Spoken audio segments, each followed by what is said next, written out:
the people that have come out of Long Island, Strong Island. Shout out to the JVC FORCE.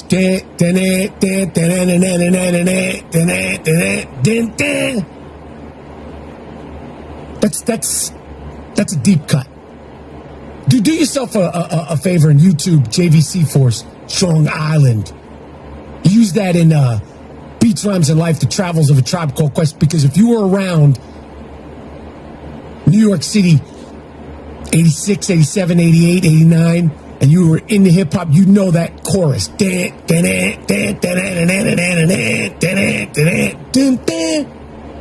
Greetings, viewers. Once again, this is A-Vision Media Broadcast Television. You're watching it again, man. You know how I bring these shows. I bring all the legends. I bring real hip-hop.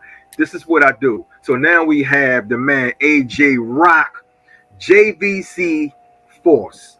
Yes, now, yes. This y'all getting ready to go to school and get a lesson right now from this man.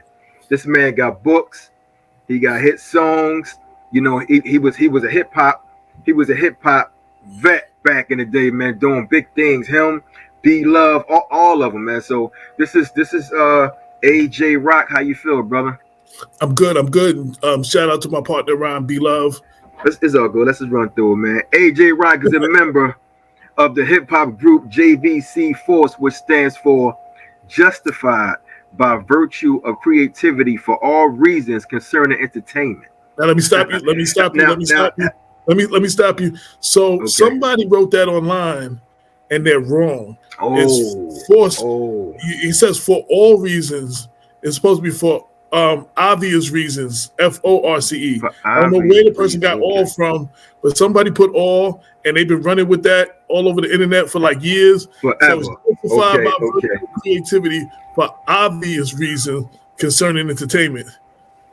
Correction. That's the correction right there, y'all. For all reasons would make us JVC FORCE instead of FORCE. Wow. You're right. So we had it kind of. We had it a little twisted up, y'all. You know, the internet don't really give out good information, but you know, now we got it from the source right here, AJ Rock. Yes, sir.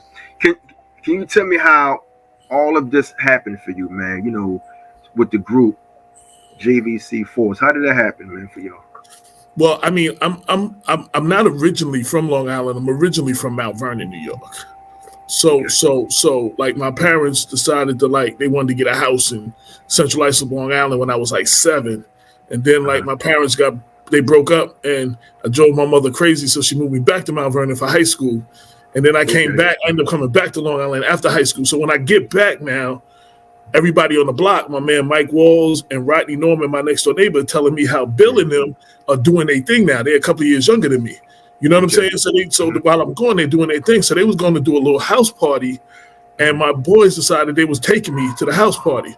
So I go to this house party they doing for this girl, and Rodney and Mike and them is like, yo, let AJ get on the mic. So, you know, I say a couple of rhymes or whatever. You know what I'm saying? You know, it wasn't really like a battle, but it was Bill's set. He loves set, so he ain't going to let nobody show him up on his set. So, you know, then he start rhyming. Then I start rhyming, and we going back and forth and back and forth. Mm-hmm. And at the end of the night, everybody talked about how good we sounded together. And the next day, I met them at Kurt's Garage, and you know what I'm saying? I ended up joining JVC, and we started, you know, doing routines and starting to do some demos and stuff. Wow, okay. But the first hit single, when you was doing demos, the first hit single was Strong Island. That was the first one, or you had something before then? So what actually happened, the demo that got us signed, I'm not on. It's a track called New School.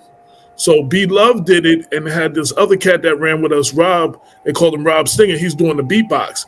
That's the song that actually got us signed. That's something they did before I got with the group. But when we got to B-Boy Records was the first one to really call us. And when we got there, they wanted to do something. They wanted us to record something for the B-side, just in case. Okay. And we went in the studio, and B Love wrote most of Strong Island, and then we went in the studio and did Strong Island. When we came out, we knew we had a hit, and the label was like, "Yo, we're gonna put that on the A side." And then that's how that came about. Like Strong Island, pretty much probably from what a lot of labels told us, would have got us signed to like almost any label. But you know what I'm saying? We didn't have Strong Island, didn't exist when we were shopping though. Wow. So it didn't exist at all. When you first made that song, Strong Island, when y'all made the song, did you have any idea that it was going to get that big? Nah, when we left the studio, we knew we had something. There's sometimes when you just get out the studio and you feel like that magic, you know what I'm saying? Like, you know, you got something. I couldn't tell you that I knew 34, I think it's January 1st. The New Year's Eve will be the 35th anniversary when Red Alert record. Now, you can't tell me I couldn't tell you 35 years later that people all across the world would still be singing the lyrics and they'd be playing on satellite radio and everybody would still be loving the record.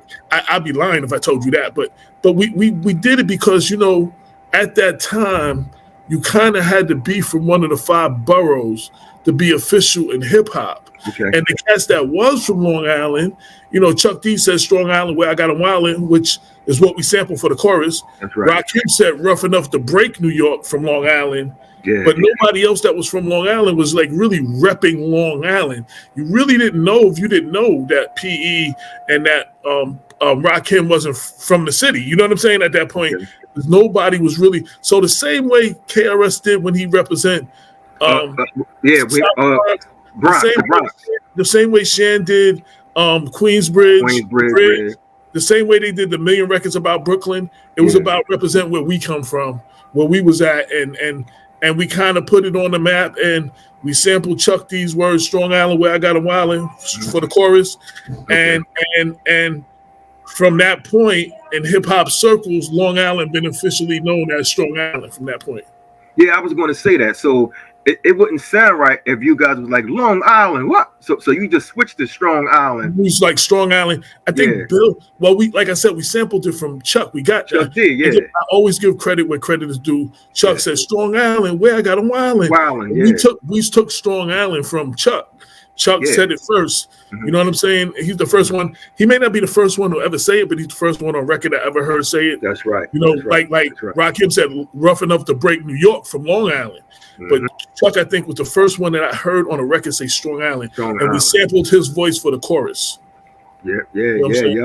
That was dope, man. That song was dope.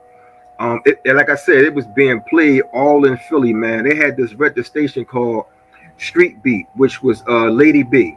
Yes, Lady B. Shout out to Lady B. Lady she B gave us used to rock love back in the days. Yes. Yeah, man. So she used to always rock Strong Island. You know what I mean? Did you guys ever come out with a video for that song? So no, it was at a time when everybody didn't get a video at that time, and what happened was there is a video that's out, but it's not an official video. Red Alert had a public access TV show. Okay. We were asked to come perform. Okay. They showed a recording of us performing that you can find online, and people think, you know, that's end up being, I guess, kind of like the video for Strong Island. Shout out to Ralph McDaniel, Video Music Box. He still plays that to this day. Wow, yeah, and like I said, it's dope, man. And did y'all have your first perform as a crew at a neighborhood house party? We performed the first time. Well, we had our homeboys, Mike Walls, Rodney Norman, and Frank Stallworth. The 3 of them rented a house together. Okay. And that house used to be like officially like the party house. It could be like a Tuesday. We just all end up there. Kurt left his equipment there, and next day we having a party just for no apparent reason. So we probably performed there before we performed anywhere else. So I don't know if it was an official party or we used to just gig there all the time. Mm-hmm. So when that happened, go ahead. I'm listening. Go ahead. No, so that was like the party house. So like we all went. Like, shout out to them 3 brothers. That was like the party house. Any day of the week, we were just there. You know, somebody show up with some cards. Somebody show up with a case of Heineken. We playing spades. Next thing you know, my man Reg, who's the 4th person on the back of the cover of the album, G Reg, he'll just start DJing or something. And next thing you know, people just come in. We have a party. Like, I mean, it was like on any given day, there was a party at the house. Wow. So that's where y'all go. Y'all get it in. Y'all have a good time in there, right? Oh, no doubt. Now, did you get a record deal from B-Boy Records from that incident, or was it another time? Like the B-Boy Records held a meeting with you guys, right? So we did what everybody else did back in them days. You pick up all your favorite album covers and you look at the addresses to the labels at the bottom. Okay, and cool. you mail in the tape to every label. B-Boy was one of the first that called us back with anything serious. You know what I'm saying? And we went and had a meeting with them. Again, Strong Island didn't exist yet. You know what I'm saying? So yeah. Oh wow. So doing that, man, at that time, like looking for the numbers and calling them numbers up. That was kind of easy for y'all back then to do. Like is an easy way to get in the door that way by calling those numbers on the record. I mean, back then, see, cats were now, like people talk about hip hop now and talk about this. So they don't understand how easy they have it.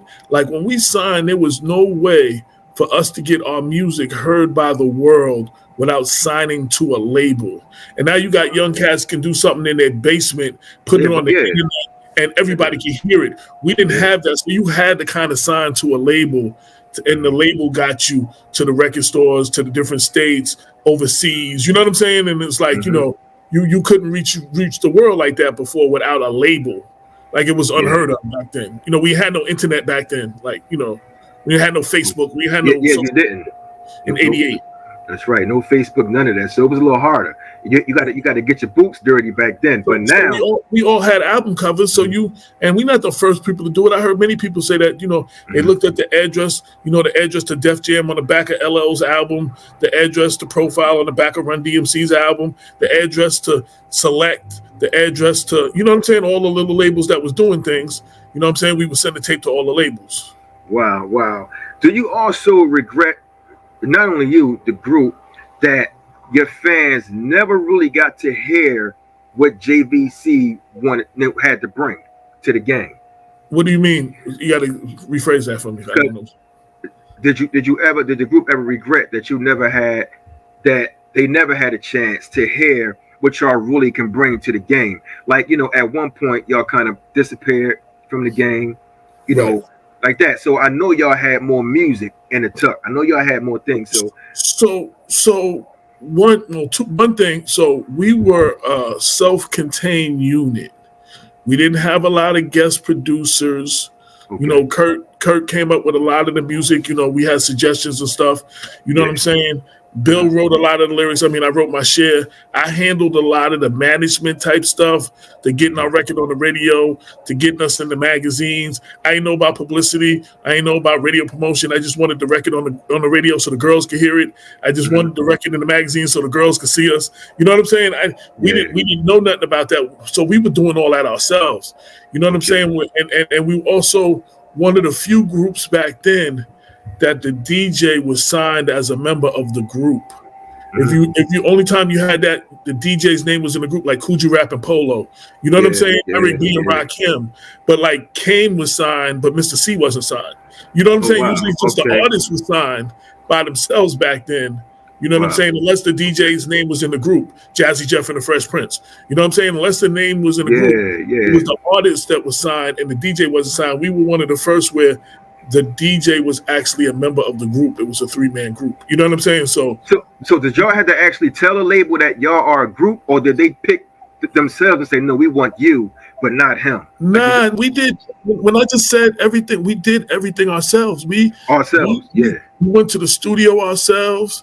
We recorded ourselves. We mixed it down ourselves. Like we were a self-contained unit.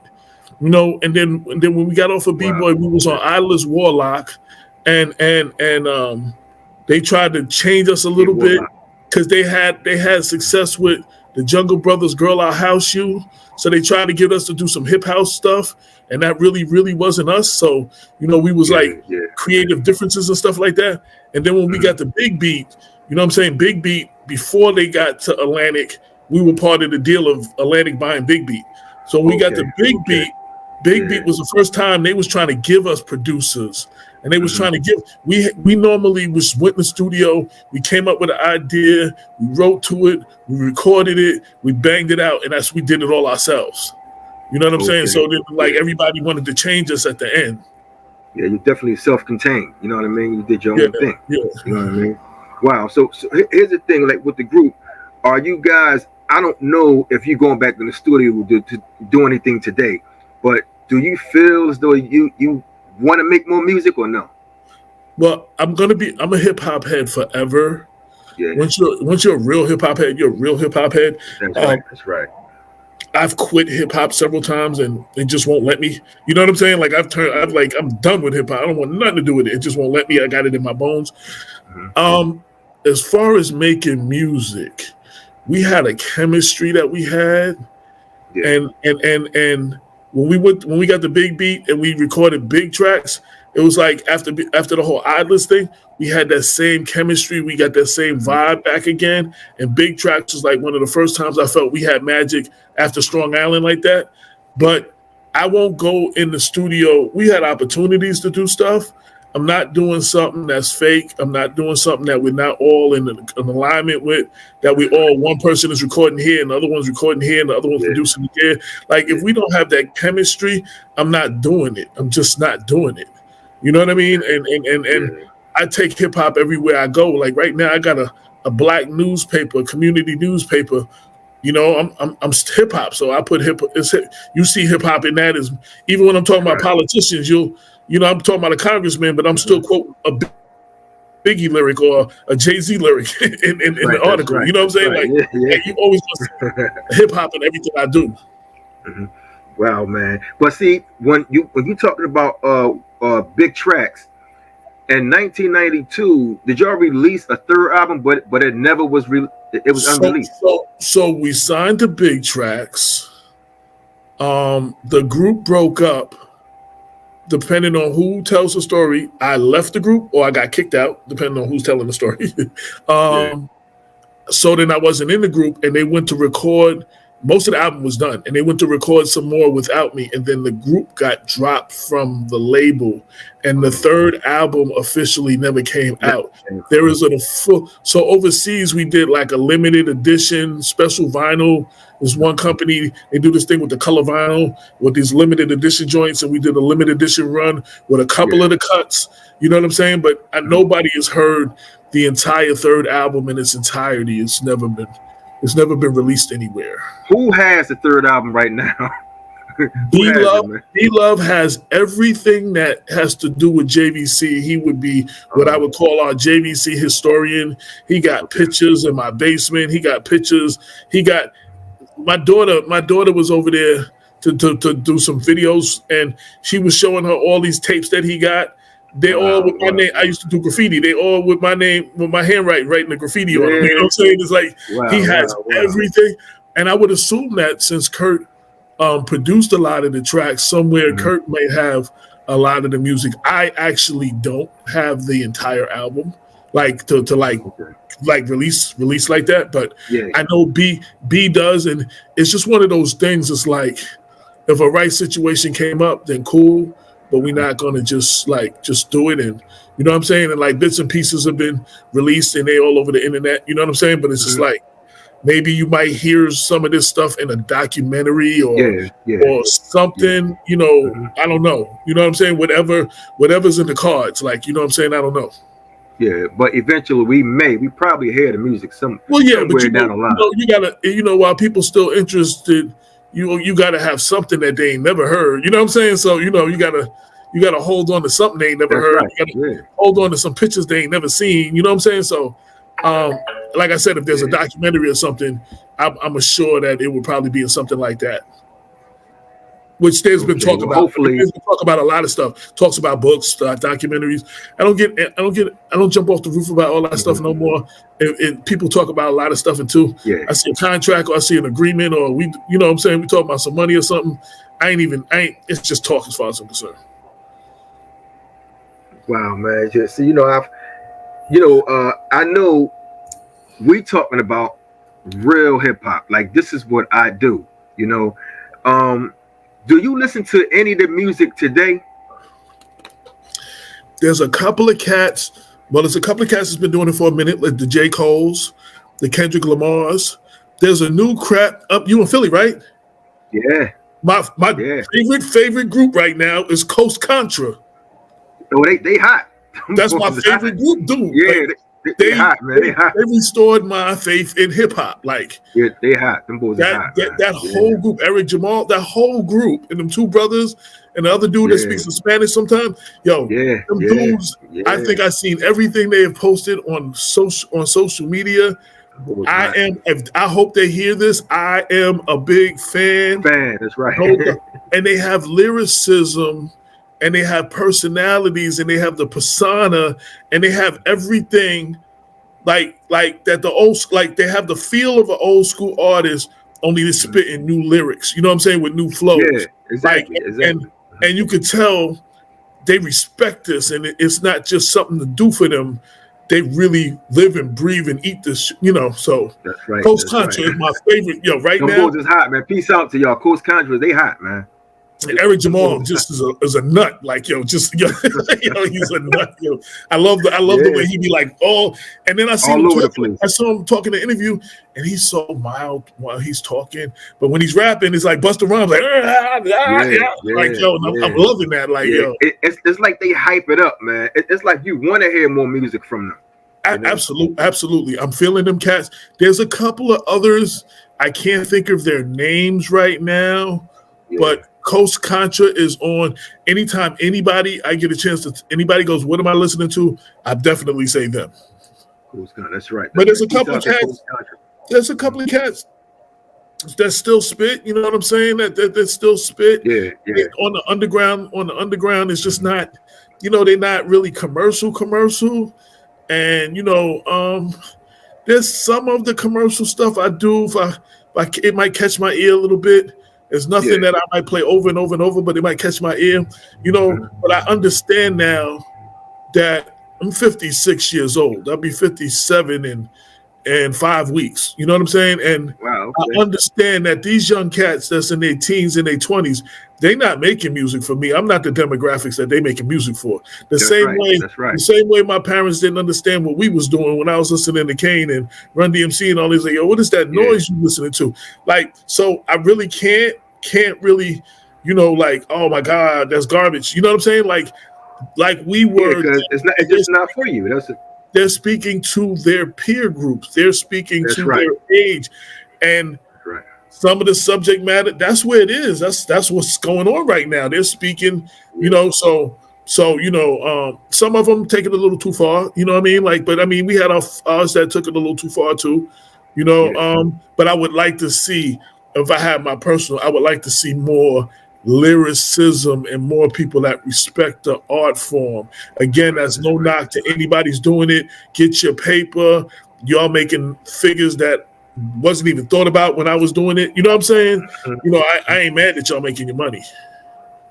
Yeah, stay true to yourself. My only thing is, to any of them, stay true to yourself. Don't sell out and be something somebody wants you to be for $1. All money ain't good money. You know what I mean? If that's you all day, every day, do that. You know what I'm saying? But if you're faking the funk, though, I can never feel nobody who's faking the funk. You know what I'm saying? Trying to be something they wasn't. You know what I mean? So. Yeah, I don't know. My opinion, I just can't really get into it. Like you said, it's not for me. It's for a different group of people out there. So it's not made for my demographic. It's definitely not. I am not in the demographic of the people. And you know what? I'm at a point right now.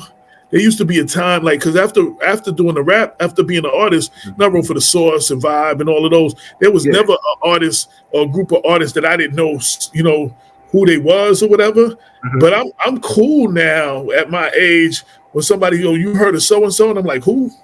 I'm cool not knowing who that. There was a time. Me too. I'm a grown ass man. There's some stuff I ain't supposed to do. You know what I'm saying? I'm proud I don't know some stuff. Right. You know That's right. That's how it is. See, my son is 22. He loved the new music. He tried to tell me about these guys, and I listen. Like if I'm in his car or we going somewhere, but he know I'm straight old school, and he loved that. He know I ain't switching over. But every time you see me play a playlist, it's going to be like a late 80s, early 90s, or 90s hip hop playlist. That's right. You know what I'm saying? That's what you're going to basically hear me play a lot of. That's what's on. That's what's on. If you went to my personal YouTube and see, look at the playlist, that's what you would see. You know what I mean? Like, and sometimes I feel like I'm feeling that New York vibe, like that real gritty New York thing. Sometimes I'm feeling like that West Coast 90s music. You know what I'm saying? Sometimes a bit of both, but that's what I mostly listen to. Like, and there's some, like I said, I'm getting up on like Coast Contra, and I don't want to keep saying their name, but it's like literally. No, they hot, man. When you like ready to give up on hip hop and be like, yo, this thing, I ain't even feeling where this thing is going. Like, these cats restored my faith in hip hop, that there's real cats out there that's still spitting like that. And they're just a hand. There's a lot more. You know what I'm saying? Like I said, I love what J. Cole's been doing for a while. I love the body of work that Kendrick's put in. You know what I'm saying? There's several others out there, that catch my ear, maybe with a song or two, but I don't understand. I'm sorry about that. J. Cole and Kendrick. Kendrick get his airplay, but why is that? It's like they keeping these guys quiet and letting this other stuff come out. I don't understand. So Kendrick Lamar, and that's what I like about him lyrically.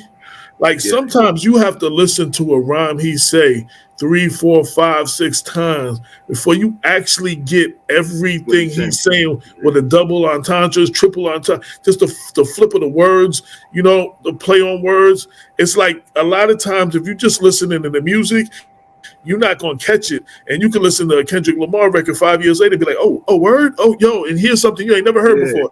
Like, I love that. Now, his style is West Coast. Sometimes he rhyme fast and rhyme a little, but his whole body of work from beginning to end. Now, J. Cole is just one of them cats. Like, I've seen him on commercial joints. I've seen him put in work with commercial artists, but he's just like, I remember I did an interview with KRS back in the days, right? So KRS in the early 90s, KRS was talking about, he had released, I forgot what album it is. He said probably his most lyrical album, period. Yeah. And it went gold. Yeah. And it went gold, right? Oh, yeah. And at the same time, on Jive, Too Short sold 3 or 4 million. That's right. That same year. So the next year, what Jive did is when KRS and Too Short was coming back out, they put most of the promotion money behind Too Short, and whatever was left gave it to KRS. Because Too Short sold 4 or 5 million, even though that album that KRS put out was his most lyrical album, and that's out of his mouth at the time. And I can't remember which album it was, but that's what he said when I interviewed him once. You know what I'm saying? And it's like, I mean, that's what it is. Like, I mean, they put the money in. You know what I'm saying? If they put the money, labels. See, you got to understand, labels is out to make money. Labels ain't out. Labels ain't out to care about your livelihood. Labels ain't out to care about the art. Whatever happens, remember that year, India.Arie, she got nominated for like 8, 9 Grammy Awards that year. Next year, every label tried to find an artist with a guitar. You know what I'm saying? Like, because of India.Arie. Because of that. So whatever's happening and whatever's popping, they're gonna go with that. They trying to reproduce what is hitting. And they're not really, they out to make money. And as long as they honest about that, it's like they pretend they care, and they pretend they care for your livelihood.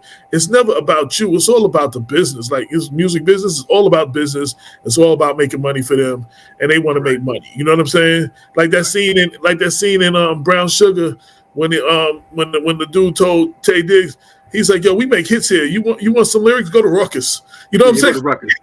Because he know where he was at was garbage. Ruckus get that real stuff out. But he was like, but we make hits. We make hits here. You know what I'm saying? Now the song was garbage, but it was a big hit. It was a big hit. Yeah. He's like, you want real lyrics? Go to Ruckus. You know what I'm saying? You're talking about the Dalmatians. Yeah. Them boys, that's crazy, man. That's how it is today. Man. So whatever gimmick gets you, whatever make some money. You know what I'm saying? Whatever gimmick makes some money, whatever makes money. And then it's like, you have to understand there are, and I'm not going to put it on every label executive, there are people who control the music who they're not going to really put money into the most stuff that's beneficial and uplifting of the people. They're going to put stuff into some of the most ignorant stuff that they can make some money off of. And you know what I'm saying? It's poisoning our kids and stuff, but they making money off of that, but they won't let their own kids listen to it. You know what I'm saying? But, That's you know, right. You know what I'm saying? So you got to understand there's things at work at play. So a lyrical dude like J. Cole may never really, J Electronica is another dude, you know what I'm saying? That's real lyrical. I used to listen to all his mixtapes when I lived in Atlanta, yo. This dude just like, yo, who's this dude? Like, you know what I mean? And it's like a lot of these dudes that's real lyrical, and they got some science or something. Yeah. That's not what gets pushed. That's not what gets promoted. And it's always been that way. Well, what I don't understand is this about J Electronica. Jay-Z was all over his last album. So he still didn't get no publicity like he should have. And Jay-Z was on it. So it's like, J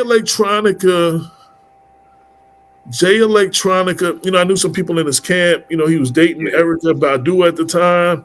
You know what I'm saying? I think they got a kid together. So he's running in that circle and he's spending money. He gets this money, this advance money. And from what I understand, he's spending this money like it's, you know, before he even really like made no music. There's all this advance money. He's spending money like crazy. Like, and it wasn't getting back into the studio or something. Like, so part of his thing probably was self-inflicted, but you know what I'm saying? Like, you know, it's the artist that's gonna stay. Like Big said, he opened the door for all them cats in the Junior Mafia. Only two was hungry, Lil C's and Little Kim. You know what I'm saying? They was the only one that was going in the studio when he was on the road and wasn't coming back to my look what I recorded. So those are the only two that came out. But he opened the door for all of them. Though. He did. Yeah, it was up to them to make a move. Yeah. So some of that might be him, but like J. Cole was signed before J Electronica, and then Jay was all on J Electronica, and J Electronica jumped over J. Cole, and J. Cole kept getting pushed back, and that had a lot to do with it too. So you know. Wow, man. Yeah, it's the record label is it's shady. Not kind of. The record label is shady, man. Well labels are not meant, right. You have to do it yourself. Labels are not meant to very few executives at labels, because there's some, but very few are there to mold you as an artist, to guide you as an artist, to bring out the best in you in your music, to get you to do, you know, what you do and promote it. It's about making money. What can make some money, you know? Yeah, you're right. Throw some extra curses in there, kill a few people. You know what I mean? Like, you know. Yeah, and that's what they're doing. And that's like it's a big sell right now. Sex, murder, money is a big thing right now. You know, and back in that. And you know, and back in the era, I say the golden era. Yeah. Are there any groups from that era that you feel were slept on? Us. Number one, us. JVC, us. Number one, us. I felt like we were very underrated, but groups that were slept on. There were a million of them. And just because you asked me, I can't think right now. I probably forgot more about hip hop than the average person knows. But there was a lot of groups that just didn't get that full push, and it'll come to me later. I can't think, but I know a lot of people a lot of other people feel that we are in that category, which you just mentioned, that we were just underrated and never got, you know, officially, you know, pushed like that. Yeah, see, that's why I asked you earlier the question about, do you guys kind of regret that your fans never really heard the you know, all of your energy and all of the music that you guys brought? Similar to the question I just asked about the era, like people slept on. So, I don't really regret. Everything brought me to where I am now. I don't really regret, but what I will say is, though, like, when we got in the business, like when a lot of people got in the business before us and around the time we did, not everyone, it was all about the music. It was all about the art. It was all about, you know what I'm saying, making a record and doing some shows and rocking the mic and, you know what I'm saying? And, you know, just being that group, like, you know what I'm saying? And it wasn't like, of course, everybody want money, you know what I'm saying? But like, it wasn't like money was like the main, like, motivation for this. Like I would have kept doing this I'd have been rapping if I never made a record that you heard. I'd have been rapping, still been rapping. You know what I'm saying? Like, it was just something that was in me. You know what I mean? So, I just got a chance to put something on vinyl, put something out that 35 years later, people are actually still playing rhymes people are still playing rhymes that we recorded in the summer of 1987. And I'm humbled by that, because there's groups out there now that are selling millions of records that people don't want to hear from 6 months from now. You know what I'm saying? So it's like, people are still playing what we did 35 years ago. Like, that's an honor that, fans have kept us alive. And I have to shout that out to the fans, because it's the fans that kept us alive all this time. It's the fans all around the world. It's the fans that kept us alive. You said Black Westchester. So Black Westchester is I came home. I was in Atlanta for like 12 years. I came home in 2014 to help my sister take care of my mother, who had stage 4 cancer at the time. I'm with her every day in the hospital and in the rehab and everything. Now my partner Damon K. Jones, who me and him had a music company back together in the 90s, has started getting more into activism and advocacy and all that other stuff. And he got tired of having these press conferences, and the news only show a clip of the press conference, sometimes missing the meaning or the message. So what he did is brought him some camera equipment. He would record his press conferences and then put them on YouTube so you could see the entire press conference. So this one day he was like, I know you tired. I know you can use a break from the hospital. I need you to come work the camera. So I came to work the camera, and it was like these 4 black parole officers upstate. They went to get an escaped parolee. He wasn't home. And when they left the town, they got held at gunpoint for like over an hour by the local cops up there, even though they had on bulletproof vests that said New York State Parole. They had their badges around their neck, on the chain around their neck, and they was in a government car. They got held at gunpoint by the local white cops up there. So Damon, racism, right? So Damon sends me the video afterwards, and I always had a blog. I always wrote about stuff that was on my mind, and I basically wrote an article like, "Yo, if it ain't safe for them in the street, what chance a brother like me got?" And that ended up being the first article of what we know now as Black Westchester, which was meant to be like African American news magazine, because you got Newsweek and Time, you got all these, but not for us. You know what I'm saying? So this was like supposed to be an online news magazine that dealt with us and dealt with what was going on in our county, Westchester, and in the surrounding areas. And we started that in 2014. We're going on 9 years now. On our 3-year anniversary, the people start asking us to put a newspaper out. So we put out the newspaper every month. And we got a weekly talk radio show, People Before Politics. And basically, we educating our people. We dealing with anything that has to do with the Black community. We've changed the political landscape in Westchester. We got some elected officials in. Some that was messing up, we got them out. And there's some that we got in that they messed up and we got them back out. You know what I'm saying? Okay. So, I'm talking about the local district attorney. I'm talking about some congressmen. You know what I'm saying? I got to help my congressmen get in. You know what I'm saying? So it's like we really in our little, we like, I guess, big fish in a little pond or whatever. We really we got at least one cat who was wrongfully incarcerated. We got him out of jail and exonerated, and the cops who lied on him, we got them. We responsible partially for them going to jail.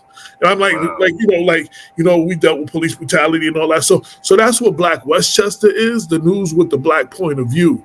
And then last year, on the anniversary, I wrote a book, Black Westchester. Black Westchester. The origin story. Yeah. Like superheroes, you see Avengers and each member of the Avengers got their own origin story. Well, this is our origin story. You know what I'm saying? So tell you how we came to do this, and kind of my personal memoirs, all the things I did to lead me up to doing this. Because I didn't come up here for none of this. I came to help my sister take care of my moms. I didn't have nothing to do with politics. I ain't want nothing to do with none of this stuff, but it kind of fell in my lap. And now we're like the voice of the voiceless, kind of, sort of, when people don't have nowhere else to go. they call us. You know what I'm saying? And and we make some noise and help some.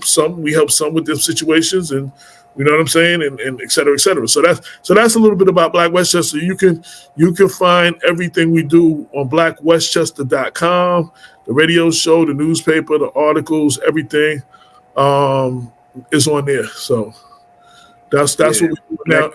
And now I'm working on my next book that's going to be out in February, where we like paying homage to all the Black women who made history in Westchester. You know what I'm saying? It's like Black Westchester celebrates Black women of Westchester. Like, the first woman that was mayor in this city, the first Black cop, the first, like, it's like all the women that contributed to whatever. And this book will be out for February, you know what I'm saying, for Black History Month. So, we just documenting, now I'm documenting our history, you know what I'm saying? And all that. The local libraries are archiving the newspaper. They got the copies of the book. So, I'm trying to do like a library tour through March, February and March, because February is Black History Month and March is Women History Month. So, it's about Black women. So I'm trying to do a whole library tour through Westchester for February and March. You know what I'm saying? So those are the kind of things I'm trying to get more into, my books, maybe a documentary or two, more stuff like that, just continuing to keep the people's feet to the, the elected officials and the leaders hold their feet to the fire when they're not doing right. That's dope, man. That's dope what you're doing. You're doing a great big movement, man. That's needed, well needed. You know what I mean? And also you made your mark in journalism. As a member of the On the Go crew, are you still involved in that? Yo, so shout out to On the Go magazine, to Steve Powers, Espo, to Ari, to Jimmy, to Max Glazier. Yeah. This is the most fun I ever had as a writer covering hip hop. Like when I was with them cats, it was like, and we was like doing it. Nobody was making no money, you know what I'm saying? But we was just putting out the dopest magazine out, and it was fun, and I had the most fun. And those dudes, like, yo, I love them dudes. Like, you know what I'm saying? They all going on and do different things. And, but that was the dopest hip hop magazine out. You know what I'm saying? That was, On the Go. And they from Philly. Steve Powers and Ari are from Philly. You know what I'm saying? They started it as a graffiti magazine in Philly. And then they came to New York and got more hip hop into it. And at that time, I was going from being an artist, and you know how you just trying to stay relevant and try to keep in the game some kind of way? Yeah. Shout out to Wendy Day from the Rap Coalition. She thought it was her idea and somebody else's idea to have a rapper review other rappers' CDs. And that's how I got into it. And then something happened and pissed me off, and I wrote about it, and they were like, oh, this dude could really write. So that's how I kind of got into it, thanks to Wendy Day from the Rap Coalition. So they was coming here and wanted to get more hip hop in the magazine, but keep the graffiti format. And you know what I'm saying? I was trying to like find my next chapter on what I was doing, and Wendy kind of put us together, and it was on and popping since then. It was on from there. Now you talking about graffiti. Have you heard about Cornbread? Now, don't get me to lie. I know a lot about graffiti. I know a lot of names, so don't get me. But I'm not as intelligent. I can't speak as intelligently on the leaders and the veterans of graffiti the way I can about rappers. You know what I'm saying? Well, he was the guy that wrote on an airplane, Cornbread, and he wrote on a Philadelphia's elephant back in the day. He hopped over the elephant gate and wrote his name, Cornbread, on the elephant. That's dope. No, I didn't know. Yeah, he's from Philly. It's pictures on the internet of what he did. Oh, that's dope. I got to look that up because I didn't know about that. I got to look that up. Yeah, Cornbread, man. Check him out, man. But so we talking graffiti, like, from Mount Vernon. So, like, the cast that was really holding it down in Mount Vernon that's really renowned. This dude named Alex Farrow, they called him Rembrandt 311. Okay. And then Leroy Mack, he was LM 444. They started something called the Graffiti Force, and they was known throughout the whole city, not just Mount. They was respected. There was a lot of other cats down with them. I was loosely affiliated with them. I wasn't an official member, but I was loosely affiliated. I was AJ Rock, and I lived on the corner Mount Vernon, I lived on the borderline of the Bronx where 4th Street turns to 241st. So my tag was AJROK 241. You know what I'm saying? So yeah. Okay. So I was a graffiti artist too. Like, you know what I'm saying? I did everything. You know, so but I wanted to shout them out. Those are the cats. Those are like the Mount Vernon legends in graffiti, like, you know, that really schooled me, and I learned a lot from them on, you know, lettering and characters and stuff like that. I learned from them or just watching them. You know what I'm saying? So wow. So we talking money earned in Mount Vernon, huh? Yeah. Oh no doubt. So there's a lot of legendary people in Mount Vernon that people don't know. Just like we like Long Island. There's a like the groups like in Long Island, Central Ice of Long Island. We had groups like Double Exposure and Midnight Express and Midnight Express. Sound familiar? And another group, I can't think of their Infinite Power. I can't think of their name right now. Unlimited Power. Those three groups was our equivalent in Central Ice of Long Island was our equivalent to what Cold Crush and all of them was in the Bronx. They was that in Long Island. You know what I'm saying? So it's like those are the cats when I was in high school, sneaking out, only supposed to be home by a certain time, sneaking out at the party, staying out. Checking that out. Gay parties, especially Double Exposure.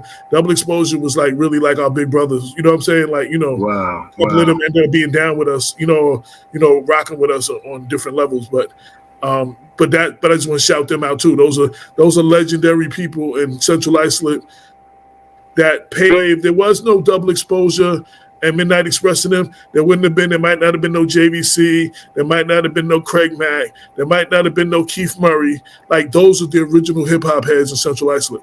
You know what I'm saying? So, you know. That's right. There you go, man. Those are the originals, man. And what's next for you, man? Because I know you have the book. You're doing you with different organizations. So what's next for you? Yo, I'm just rocking out and seeing where things go. I'm planting my flag everywhere. I'm just this. I didn't sign up for this. It kind of fell in my lap. I'm this like activist, this advocate. Mm-hmm. You know what I'm saying? So like, you know, my city, Mount Vernon, you know, needs a lot of work. You know what I'm saying? I fight for my city, for the betterment of my city. And for Black people, you know what I'm saying? So I'm fighting for our rights. I'm fighting to educate us, you know, and stuff like that. So I do, like, that's mostly what I do. But like I said, I'm trying to put out some books right now, maybe do a documentary or two, and then, you know, just see where things go from that. Like, I got a couple of things that's in the plans that you know, I can't speak to because they're not, you know what I'm saying? I ain't lock them down yet. You know what I'm saying? Yeah.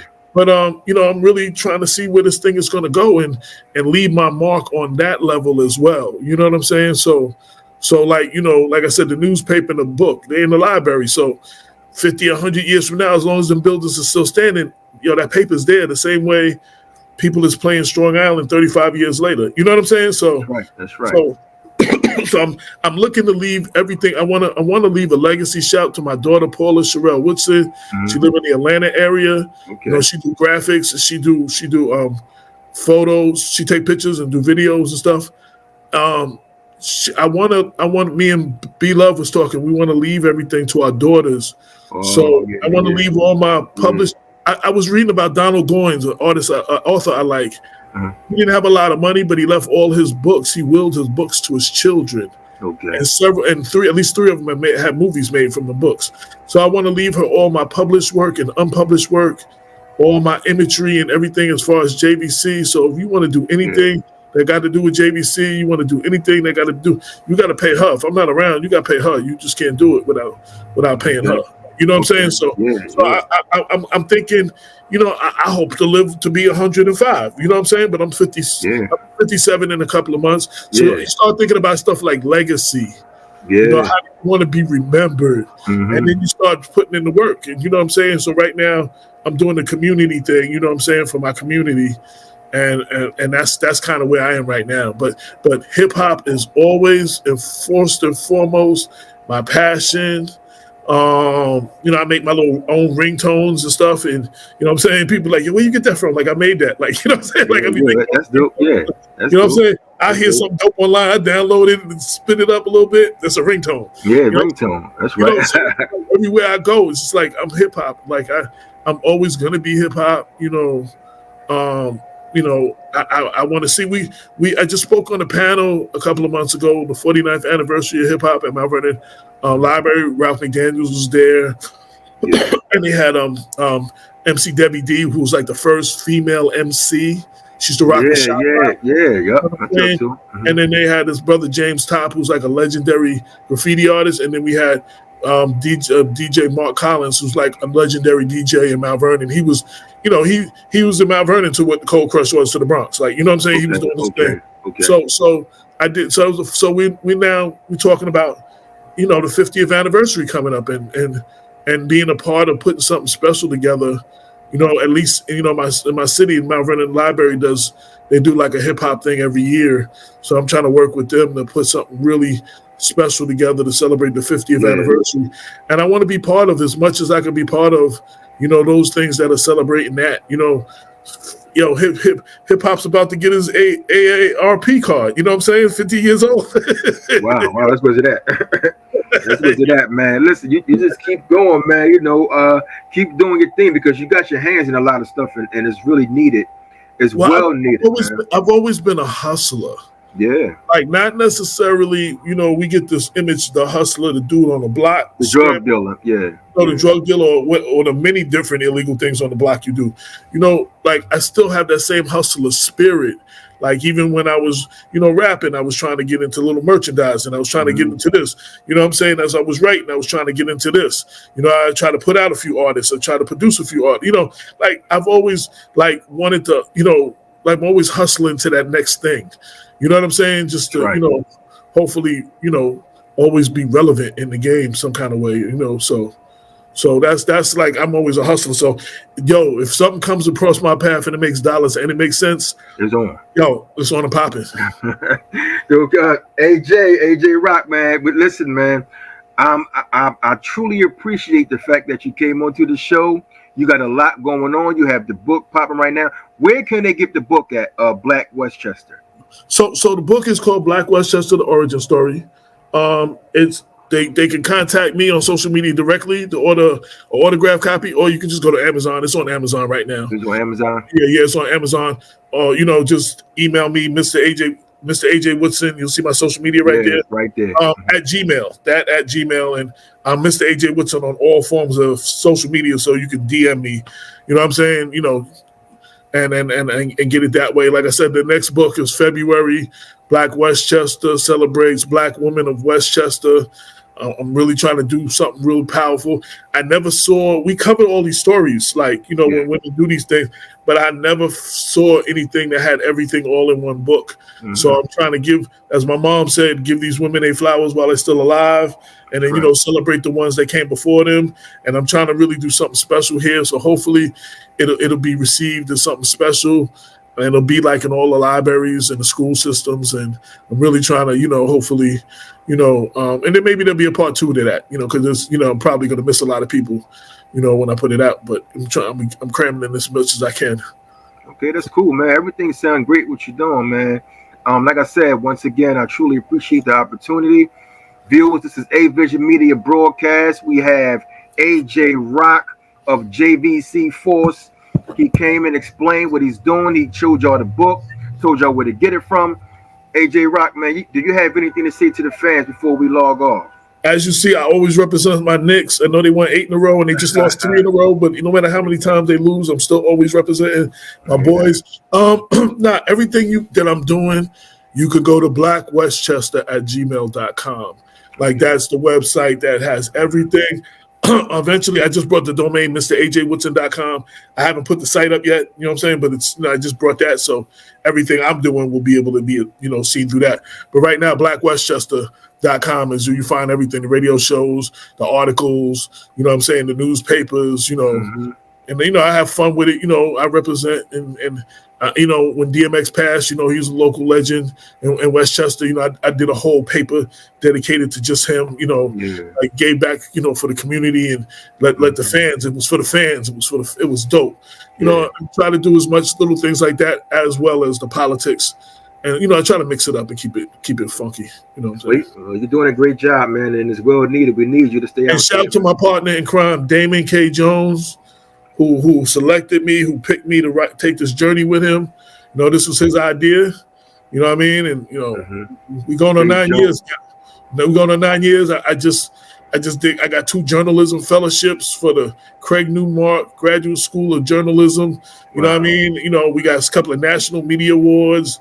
There's this magazine in Albany City and State, New York. They put out the top Power 100. We've been on that list for the last 3 years. You know what I'm saying? As the real movers and shakers in Westchester. So it's like, we're getting a lot of attention. I'm speaking at places like Pace University and some of the colleges, to their journalism classes and stuff now. So I'm really, that's what I like to do, like public speaking to the kids. Yeah. You know what I'm saying? And really speaking to the kids. I want to do some work with that. I definitely want to do something in that era, in that area. That's dope, man. That's dope. You like I said, you're doing big things, man. Congratulations for everything that you're doing. It's A Vision Media Broadcast. We had AJ Rock. He's from JVC FORCE, the hip hop legend, the group, man. Check out his book, Black Westchester. Go online. He told y'all the website. He told y'all the Instagram handles, the Facebook handle also. Mr. AJ Woodson is everything. Once the book came out, I decided to make that everything. That's Instagram, Facebook, Twitter. That's smart. You know what I'm saying? It's like, and then, like I said, the website, and you want to email me, is at Gmail, Mr. AJ Woodson. And the website, whenever I can get to it, I brought the domain name. I just ain't got the site up yet. So there will be a website, MrAJWoodson.com, eventually somewhere. Website coming soon, man. I thank you so much, AJ. I thank you for what you do. Like, there's not enough people that's, like, it's important for people like me to rock, but people like you that keep the culture going and keep educating the people and keep bringing people like me on, to have these conversations. Like, we need people like you to keep this thing alive. Like, you know what I'm saying? So people can really know what it is. So shout to you and anybody who gives me a mic and lets me talk to their audience, man. I never seen a mic. I never saw a mic I didn't like. So like, I'm always down to run my mouth. So I appreciate that. That's good, man. Like I said, y'all was my favorite group, man. I had a chance to talk to you, and I really appreciate that. And hopefully we can do this again. No, anytime. And we ain't gonna talk about me. We talk about other things in hip hop. And anytime you're dealing with a certain issue in hip hop, like please. Yeah, I testified. Oh, let me just real quick. I testified 2 years ago in a local trial in White Plains, and when they were trying to use somebody's rap lyrics against them, and his brother wasn't even a dude up for murder. It was his brother. His brother was the rapper, and the DA had wrote down all the lyrics and he said something like, "If you go after my brother, if you testify against my brother, I'm gonna kill you." But that's not what he said. So I had to go in there for 5 hours and explain freestyle rhymes. I got paid. Freestyle rhymes to white people, and explain all that and break down this kid's lyrics. And they, and they got thrown out. The jury never got to hear. Oh wow! Okay. Yeah. So I've done some joints like that too. So like, dude, whatever. I'm just trying to get it in. Wherever they call me, I'm there. Like, you call me, if I can help, if I can get involved, I'm there. That's a wonderful thing you're doing, man. And like I said, hopefully we can do this again. Once again, it's A Vision Media Broadcast. AJ Rock, man, I thank you so much for the opportunity, brother. Salute and shout out to my partner in Ron B Love. Word up. That's my brother from another. That's like my brother. Like, if we never was in no group, that would be my brother. That's my brother. Wow. Well, I thank you, man. Like I said, salute to you viewers. You had a spectacular show tonight. I'm going to send you everything, man, when everything get done. Yes, sir. And once again, man, I thank you. A Vision Media Broadcast. Thank you, brother. Peace. Peace out.